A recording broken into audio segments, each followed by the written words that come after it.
On this Saturday night, White House intruder, the suspect now in custody after scaling the fence while the president was there. Just the latest breach of White House security. Winter blast, 10 days before spring, snow in the Midwest and South, followed by what could be the biggest storm of the season in the Northeast. House of horrors. 8 women held captive in a Georgia mansion until one of them managed to call the police. A suspect charged with human trafficking. Seniors and pot, the unlikely substance in pill form, helping the elderly reduce pain and their use of addictive opioid drugs. And baby steps, as you've never seen them. The hot new dance for new moms, dads, and their babies. Videos viewed by millions. Nightly News begins now. From NBC News World Headquarters in New York, this is NBC Nightly News with Jose Diaz-Balart. Good evening. It happened again, this time to President Trump. Late last night, a man scaled the fence that surrounds the White House complex. The Secret Service intercepted him before he got into the building where the president was spending the night. According to court documents, the suspect was carrying 2 cans of mace in addition to a letter to the president. NBC's Kelly O'Donnell is at the White House with more tonight.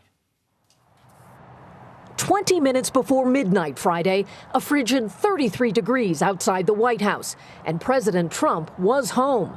When officials say a backpack-wearing intruder scaled a security fence between the White House and the Treasury building on Pennsylvania Avenue. But the suspect was not stopped until he reached the south grounds of the White House. According to the police report, the suspect, identified as 26-year-old Jonathan Tran, told a Secret Service officer, "I am a friend of the president. I have an appointment." Officials say the intruder had no criminal history and was arrested without incident.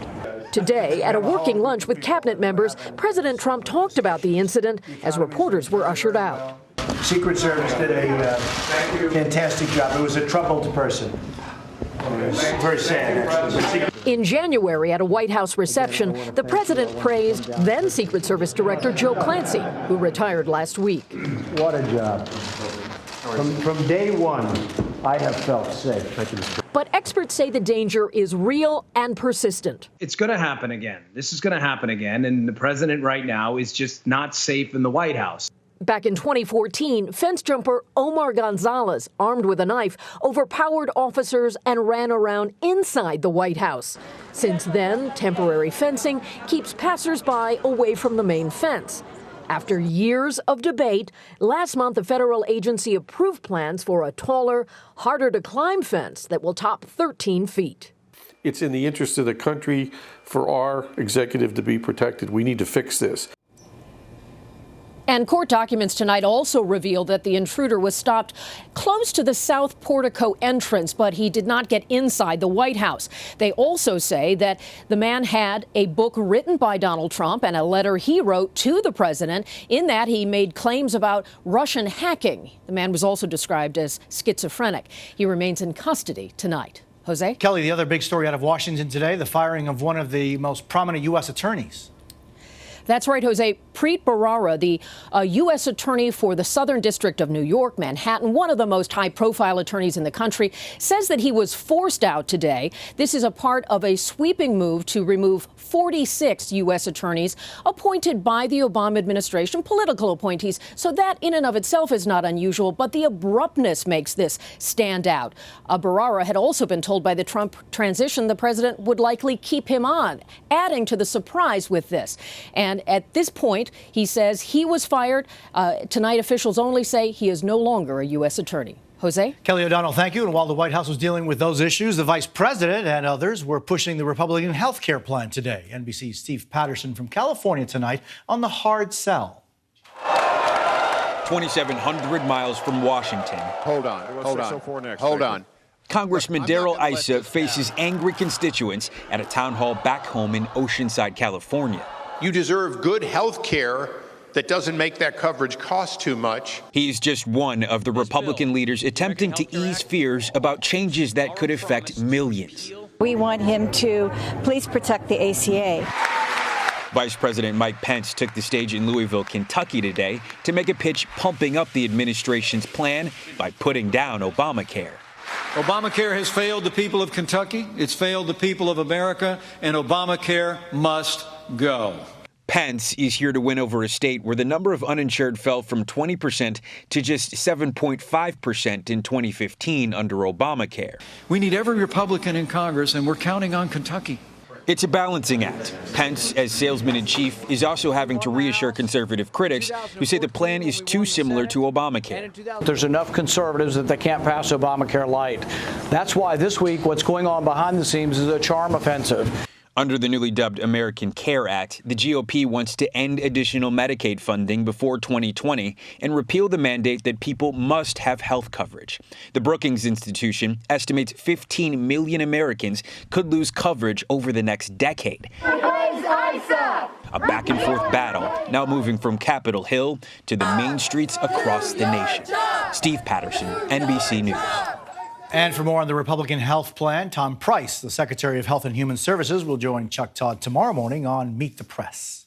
We're now just 10 days from spring, but there's a lot of winter still to go. Bismarck, North Dakota, and other parts of the upper Midwest were hit by frigid cold and snow today. Millions are paying close attention on the East Coast tonight.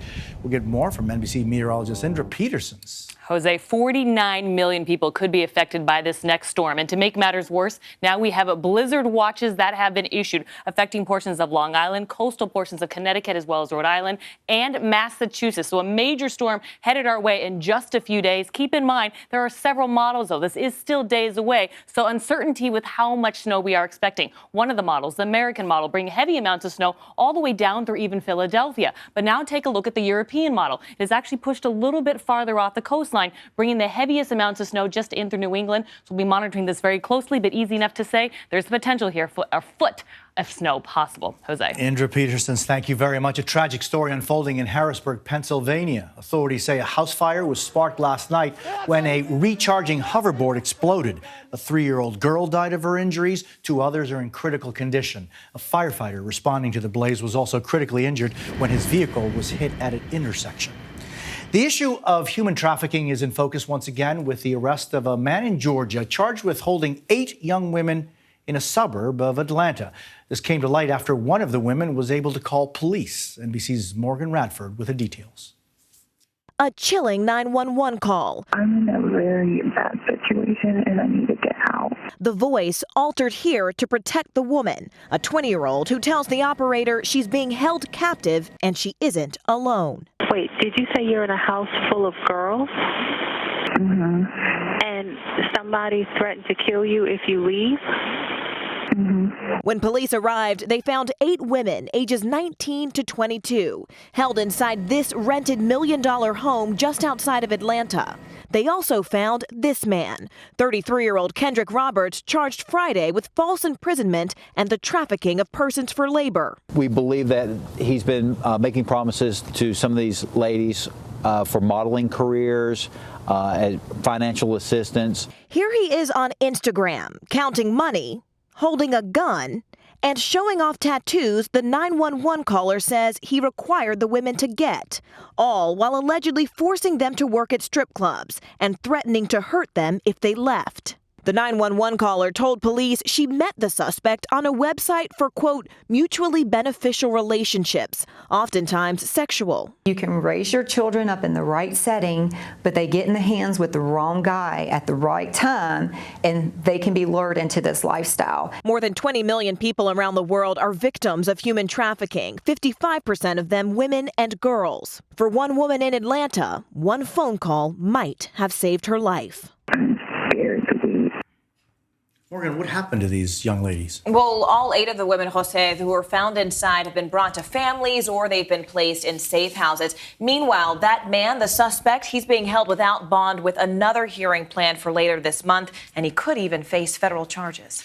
Morgan Radford, thank you very much. As President Trump cracks down on illegal immigration, the future of thousands of asylum seekers hangs in the balance. Tonight, a closer look at an immigration court system the critics say is drastically inconsistent.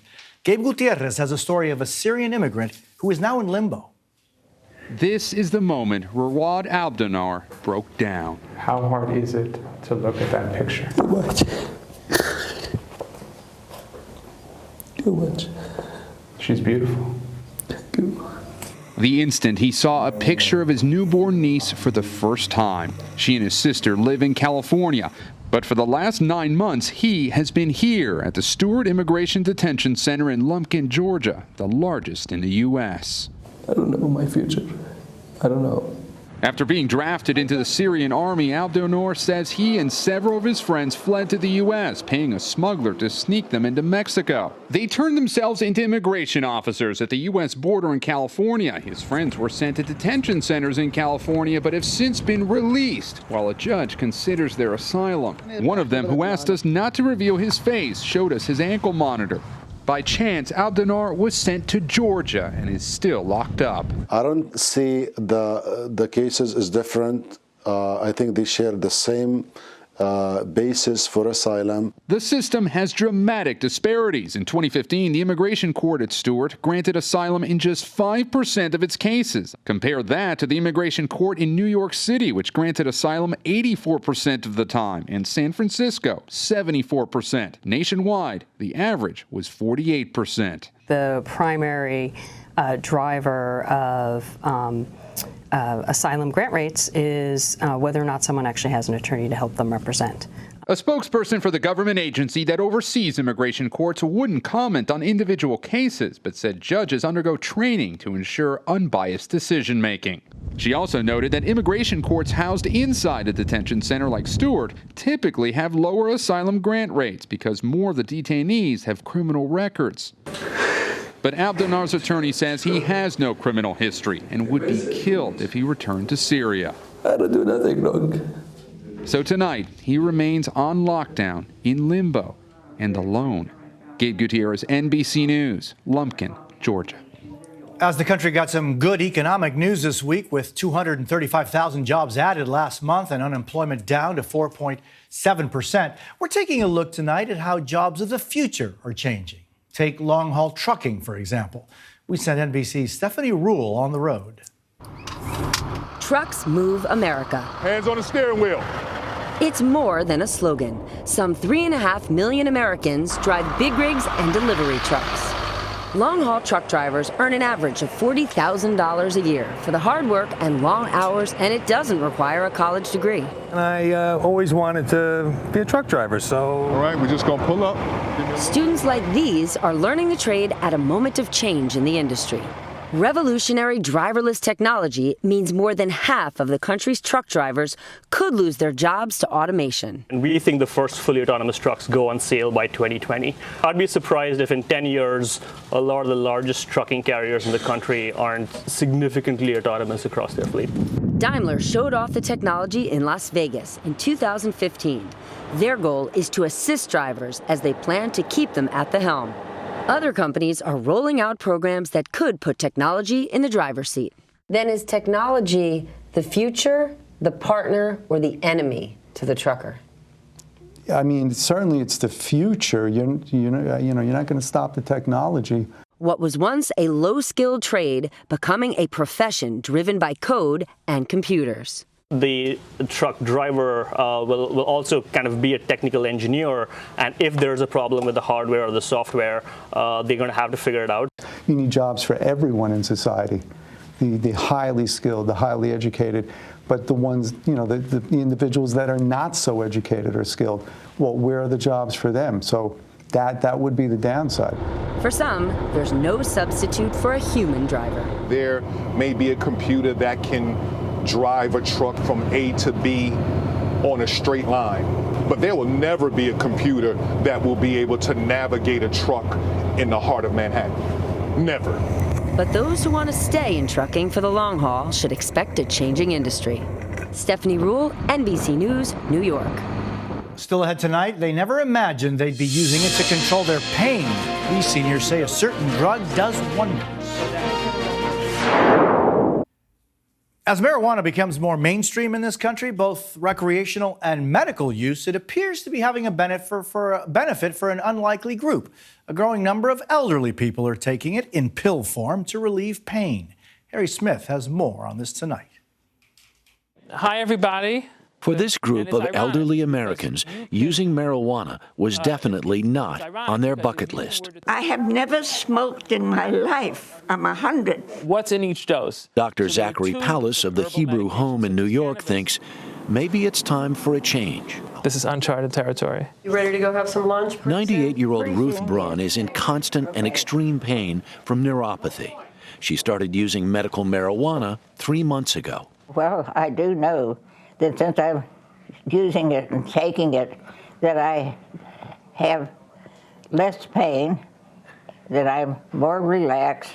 Less pain, less stress, and a reduction in her daily dosage of a powerful opioid. Do you see a difference? I see a big difference. She has several doses of morphine, but we were able to back it off one so far. Really?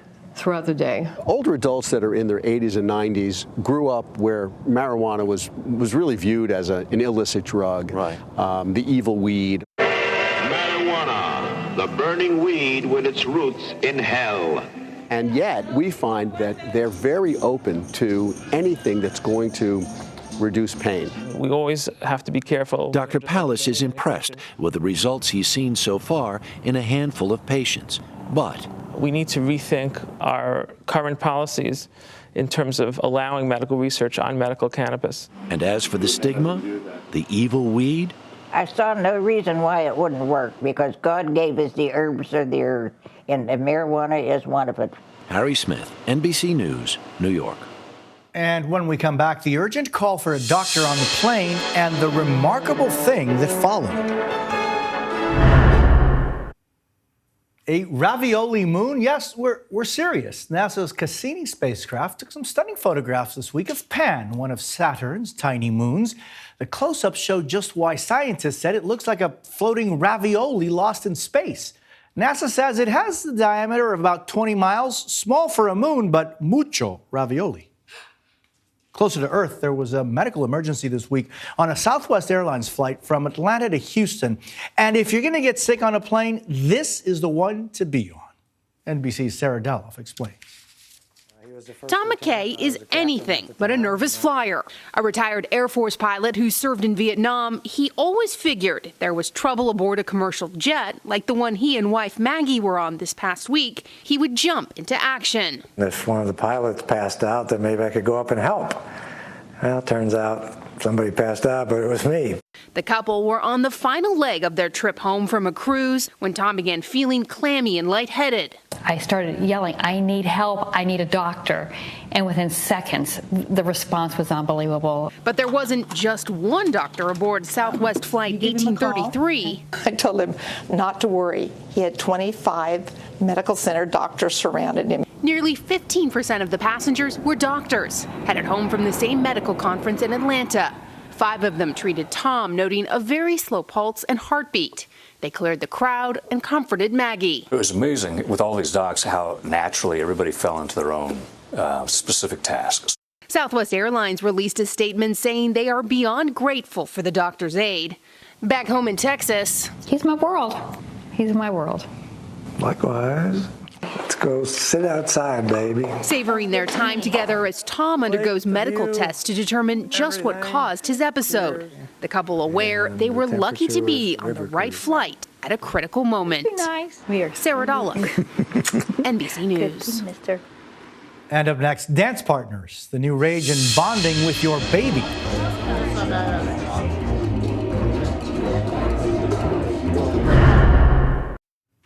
Finally tonight from California, one of the hottest new crazes when it comes to parents bonding with their babies. It's a kind of dancing with your child, and it's spreading well beyond California. NBC's Joe Fryer went to San Diego to get in the groove. Does that feel good? Yeah. Yeah. They might be too young to walk. If you're happy and you know it, clap your hands. But these babies are not too young to groove. This is San Diego's latest dance craze, something known as Groovaroo. It's a community of moms and dads coming together and bonding with their babies through dance. Both under. For creators Amber and Mishi Anjali, it's the perfect marriage of their passions. He's a dance instructor. She's a certified expert in baby wearing. High five. And 9 months ago, they welcomed their first child. Let's kick it. The idea started small but quickly grew when videos of their classes went viral. Now they're training new teachers and building Groovaroo communities around the world. I know it bonds us together a little bit more. Recent studies show dance can help babies in many ways, from space and body awareness to vision, hearing, and touch. For Groovaroo, the goal is to get families to embrace dance, to make it just as normal as a game of catch. It's fun but hard. Harder than it looks. So it's important to include dads. If someone told you not that long ago that you'd be dancing with your kids like this, what would you say? Not a chance. Take a nice inhale up. You could say even the parents are taking baby steps. You don't really need toys or things. Just be there with your kid. Hold your kid. Yeah. Move with your kid. It's pretty simple. In the end, they say dancing is not about perfection. It's about connection. Joe Fryer, NBC News, San Diego. And that's NBC Nightly News for this Saturday. Tomorrow on Nightly News with Kate Snow, reducing the toll from SIDS, sudden infant death syndrome, with nothing more than a cardboard box. And one final reminder, daylight savings time begins early tomorrow. Be sure to set your clocks and watches ahead 1 hour. I'm Jose Diaz-Balart reporting from New York. Thank you for the privilege of your time. Good night.